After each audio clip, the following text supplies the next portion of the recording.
Parliament কক্ষের ভেতরে বাকযুদ্ধকে কেন্দ্র করে নেতাদের মধ্যে হাতাহাতির ঘটনা বিরল কিছু নয়। যুক্তরাষ্ট্র, জর্ডান, তাইওয়ান, পাকিস্তান, এমনকি বাংলাদেশের সংসদ অধিবেশনেও ধুন্ধুমার কাণ্ডের ইতিহাস রয়েছে অনেক। এবার এই ইতিহাসে নাম উঠল তুরস্কের। সম্প্রতি তুরস্কের জাতীয় সংসদে সরকার ও বিরোধী দলীয় সংসদ সদস্যদের মধ্যে তুমুল মারামারির ঘটনা ঘটেছে।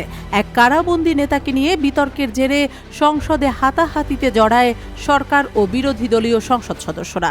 সেই ভিডিও সামাজিক যোগাযোগ মাধ্যমে ছড়িয়ে পড়তেই ভাইরাল হয়েছে এবং নানাবিধ আলোচনা সমালোচনার কেন্দ্রবিন্দুতে পরিণত হয়েছে।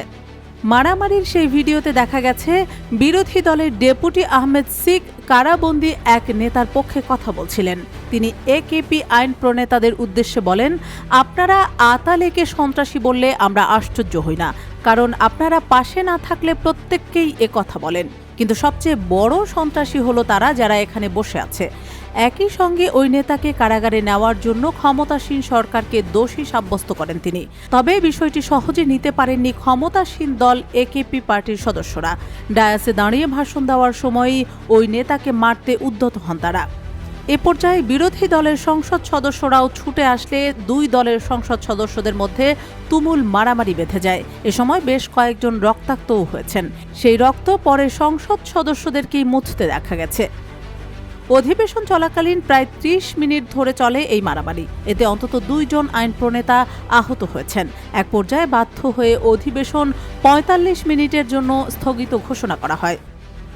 যাকে নিয়ে সংসদে এই তুলকালাম সেই নেতার নাম আতালে। তিনি ২০২২ সালে সরকার বিরোধী বিক্ষোভের জন্য ১৮ বছরের কারাদণ্ড ভোগ করছেন। তার সঙ্গে সরকার বিরোধী বিক্ষোভে জড়িতদেরকেও বিভিন্ন মেয়াদে সাজা দেওয়া হয়েছে। অবশ্য পরে কারাগারে থেকেই নির্বাচনে অংশ নিয়ে তুরস্কের ওয়ার্কার্স পার্টি থেকে জয়লাভ করেন তিনি। এরপর পার্লামেন্ট তার সদস্যপদ বাতিল করলেও আদালত তার সদস্যপদ বহাল রাখেন।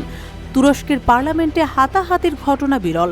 তবে গত জুন মাসে কথিত জঙ্গি যোগসূত্রের জন্য দক্ষিণ পূর্ব তুরস্কে ডিইএম পার্টির মেয়রকে আটকের ঘটনা নিয়ে তার দলের আইন প্রণেতাদের সঙ্গে ক্ষমতাসীন একেপির আইন প্রণেতাদের হাতাহাতির ঘটনা ঘটে।